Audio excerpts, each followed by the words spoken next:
அப்போ ஒரு ஆணும் பெண்ணும் தவிர்ந்து தனித்திருக்கும் போது தேவையில்லாத பேச்சுக்களை ஷைத்தான் மூன்றாவதா வந்து போடுவான். நம்ம என்ன சொல்ற, நான் கரெக்டா இருப்பேன் அப்படின்னு நினைக்கிறேன். எல்லாருக்கும் அவர்ல ஒரு நம்பிக்கை. என்னைக்கு என்னல நம்பிக்கை இருக்கு, உனக்கு ஒண்ணுல நம்பிக்கை இருக்கான்னு கேட்கிறோம். இது அந்த ஃப்ரெண்ட்ஸ் இருக்கிறதுல இந்த உசுப்பேத்தி விட்டு இருக்கிறது. சில பொம்பளைகள் நான் எப்படி உங்களோட பேசுறேன், நீங்க ஆம்பளை, உனக்கு ஒண்ணுல நம்பிக்கை இருக்கா, எனக்கு என்னல நம்பிக்கை இருக்கு, உனக்கு ஒண்ணுல நம்பிக்கை இருக்கா என்ன கேட்கிற. கேட்டோன்னா ரோஷம் வந்துடும். எனக்கு என்னல நம்பிக்கை இருக்கு, நான் எல்ல தாண்ட மாட்டேன். அப்ப பேசு, நானும் எல்ல தாண்ட மாட்டேன், நான் எல்ல தாண்டா, நீ கட் பண்ணு, பேசிடுவாங்க. எல்ல தாண்டது விளங்கினா தானே எல்ல தாண்டதுக்கு அட்டை ரத்தம் குடிக்கிற மாதிரி குடிச்சுக்கிட்டு போயிட்டு. ரசூலுல்லாஹி ஸல்லல்லாஹு அலைஹி வஸல்லம் என்ன சொன்னாங்க, நீங்க ஷைத்தான் சொன்னாங்களா? ஒரு ஆணும் பெண்ணும் தனிச்சிருந்தா ரெண்டு பேரும் ஷைத்தான் சொன்னாங்களா? இல்ல, நீங்களும் நல்ல பிள்ளை, அவளும் நல்ல பிள்ளை, சாலிதுஹும ஷைத்தான், மூன்றாவதா வந்து நிக்கிற ஷைத்தான் நல்ல பிள்ளை இல்லைன்னு சொன்னாங்க. உங்களுக்கு தெரியாம ரத்தம் குடிச்சிடும். எங்க நிக்க, என்ன பேசணும், எவ்வளவு தூரத்துக்கு வந்திருக்கோம் தெரியாது. நான் ஒரு கவுன்சிலர் என்ற வகையில பேசுறேன்.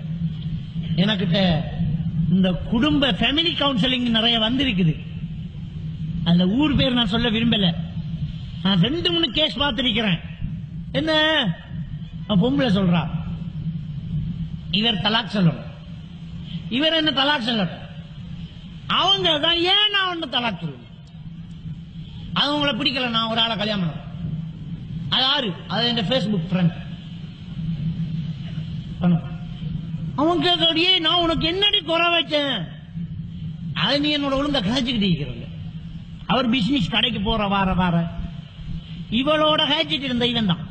முகமும் தெரியா, ஊரும் தெரியா, வயசும் தெரியா, அவன் என்ன சனியை எங்க கல்யாணம் பண்ணிக்க அவனும் தெரியாது. அவளுக்கு பிடிச்சது என்ன, அவன் அன்பம் கலைக்கணும், என்ன ஒரு மாதிரி அடிக்கு, குரல் ஒரு மாதிரி அடிக்கு, தடுமலாண்டு கேட்கணும். கல்யாணம் முடிச்சு இத்தனை காலத்துக்கு எனக்கு தடுமலா வந்து கேட்டிருக்காரு கேட்காது. நான் இவ்வளவு நாள கல்யாணம் முடிச்சு இத்தனை வருஷமாவது 2 பிள்ளை இருக்குது, எப்பாச்சும் இவர் எனக்கு உடுப்பு கிழிஞ்சு போச்ச வேண்டு தெரியாண்டு கேட்டிருக்காரா? அவரா நான் கேட்காம எனக்கு ஒரு சல்வார் கிட்ட எடுத்து வந்திருப்பாரா? நான் கேட்டு கெஞ்சிட்டாம எடுக்கணும். ஆனா அந்த ஃப்ரெண்ட் அப்படி இல்ல.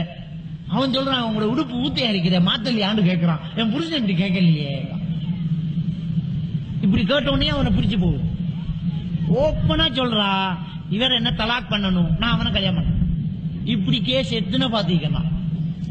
இப்படி கேட்கறான். சரி, நான் அவகிட்ட கேட்டேன், சரி உன்னை புருஷன் செஞ்சது தப்பு தான், உன்னை உடுப்பு அழுக்கா இருக்குது மாத்தலையான்னு கேட்கல, தப்பு தான்.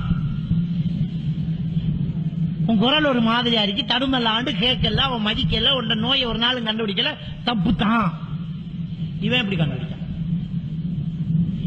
இவன் எப்படி கண்டுபிடிச்சான்? நீ ஃப்ரெண்டா பழக போய்த்தானே, அவன் கண்டுபிடிச்சது உனக்கு சரியா படுது. நீ அவனோட ஃப்ரெண்டா பழகின அந்த ஆரம்பம், நீ கடை திறந்தது பச்சை பிள்ளையே, நீ அது வியாபாரம் பண்றத விடு, கடை திறந்தது அத்தியாரம் போட்டதே பச்சை பிள்ளைய, எப்படி நீ அவனோட தொடர்பான அது பச்சை பிள்ளைய, நீ தப்பு செஞ்சிட்டிய, நீ விளங்கலையா? அப்ப இதுக்கெல்லாம் என்ன காரணம்? ஒண்ணு சொல்றேன், புருஷன்மார் பொண்டாட்டிமாரோட உட்கார்ந்து பேசுங்க தயவு செஞ்சு. அது இன்னொரு காரணம் தான். அவளுக்கு ஒரு பாய் ஃப்ரெண்ட் தேவைப்படுறதும், ஒரு ஆள் பேசிட்டு, சில பெண்களுக்கு பெண்களாவது என்னோட பேசிட்டிக்கணும்னு நினைக்கிறாங்க. ஏன் ஒரு பெண் சாதாரணமா ஒரு நாளைக்கு 300 வேர்டு யூஸ் பண்ணலாட்டி அவளுக்கு ஸ்ட்ரெஸ் வரும், உளவியலாளர்கள் சொல்றாங்க. ஒரு சாதாரண ஒரு பெண் ஒரு நாளைக்கு 300 வேர்டு யூஸ் பண்ணணும், 600 இருந்து 300 வேர்டு யூஸ் பண்ணணும், பேசணும். கலைக்கிறதுக்கு ஆள் அடிக்காத, சுபவுக்குன்னு சும்மா இன்ஜின் வேகத்துல ரெடி ஆயிட்டு கடைக்கு போயிட்டுருவேன் நீ. இல்லாட்டி வெளியூர்ல ஒரு கடையை செஞ்சுட்டு 4 மாசத்துக்கு ஒருக்கா வந்துட்டு போறேன். யாரோட பேசுறது? பிள்ளைகளுக்கு உட்கார்ந்து பேசிட்டு இருக்கலாமா? பேசலாம். அடக்கி அடக்கி வச்சிருப்பான். அடக்கி வச்சிட்டு பேச்சு துணை கொண்டிருக்கட்டும் வேண்டும், ஒரு மிஸ் கோல் எஸ் கோல் ஆகும், அவ்வளவுதான் முடிச்சு. மறாது பாய்ஸ் கோல் ஆகும், மறுவாது பாய் ஃப்ரெண்ட் ஆகும், மறா ஃபேமிலி லிங்க் ஆகும், மறாவது ஃபேமிலியோட வருவான். அங்க மாப்பிள்ள கடையை முடிச்சு போட்டு விட்ட வரக்குள்ள ஒரு 15 பேர் சாப்பாட்டுக்கு வந்திருப்பாங்க. எப்படி வந்தா போனுக்குள்ளால வந்தேன், அறிமுகப்படுத்துவாங்க. இது இவர பேர் என்னது, அதற்கு வயசு இத்தனை, அப்படியா நிலைமை. தயவு செஞ்சு பொண்டாட்டி மாரோட உட்கார்ந்து கொஞ்சம் பேசுவோம்.